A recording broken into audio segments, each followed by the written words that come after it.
Assalamualaikum Ustazah. Waalaikumsalam. Bagaimana kabarnya hari ini Ustazah? Alhamdulillah baik Ustazah. Alhamdulillah.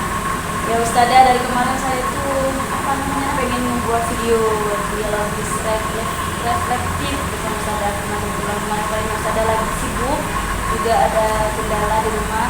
Jadi saya membuat video dialogis reflektif bersama Ustazah hari ini. Nah, gimana Ustazah? Lanjut ini gimana? Ya, Langsung saja ya Ustazah ya.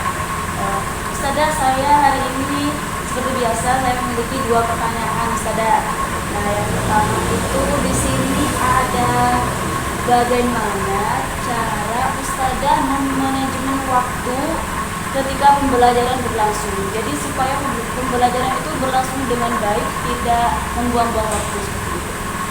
kalau saya biasanya Ustazah pemilihan metode belajar yang tepat sehingga tidak ada waktu yang terbuang dengan sia-sia. Ketika kita akan mengajarkan bab 1 misalkan, kita perhatikan objek kita perhatikan media belajarnya, kita perhatikan kemampuan belajar anak, kemampuan awal belajar anak, kemudian kita tentukan strategi belajar yang paling cocok dengan kondisi lapangan sehingga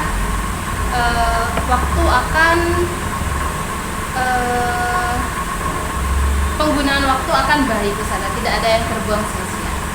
Baik Ustazah, jadi meliputi metode belajar yang tepat seperti objeknya, medianya, dan kemampuan anak serta strategi belajarnya yang baik Ustazah ya. Baik Ustazah, untuk pertanyaan yang kedua, nah di sini saya memiliki pertanyaan bagaimana. Nah, saya itu Ustazah ketika mengajar, kadang anak-anak itu ketika saya menjelaskan menjelaskan materi, tidak semuanya paham gitu. Jadi ada satu atau dua anak kadang yang belum paham gitu. Mungkin anak-anak yang kemampuannya tidak sama dengan yang lain. Jadi bagaimana Ustazah caranya agar anak itu mampu memahami apa yang kita jelaskan. Jadi tidak hanya beberapa anak, tapi semua anak yang ada di dalam kelas seperti itu. Itu ada kaitannya dengan strategi pembelajaran atau metode pembelajaran yang kita gunakan Ustazah. Jadi ini berkesinambungan Ustazah. Ya, kalau misalkan dalam menyusun strategi pembelajaran apa yang akan kita gunakan, metode apa yang akan kita gunakan, itu ada yang namanya asesmen diagnostik. Itu digunakan untuk mengetahui kemampuan awal anak Ustazah.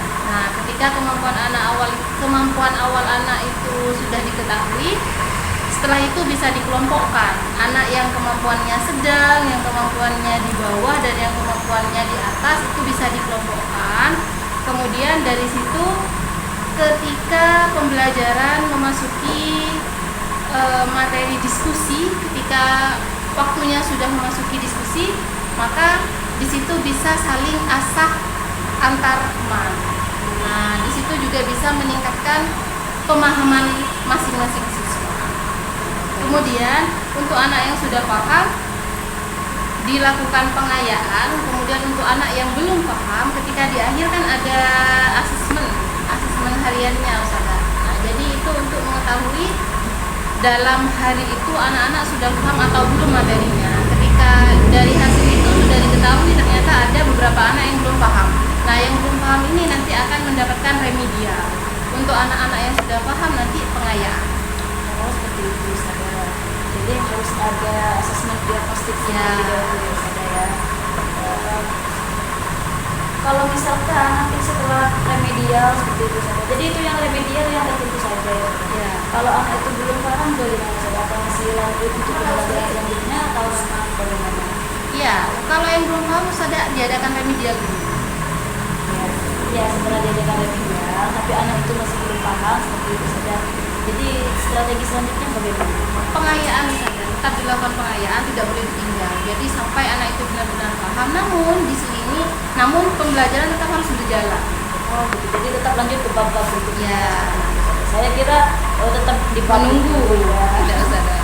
Baik Ustazah, mungkin itu saja pertanyaan dari saya Ustazah, dan alhamdulillah jawaban dari Ustazah sangat menjelaskan dan sudah menjawab semua pertanyaan saya dengan jelas.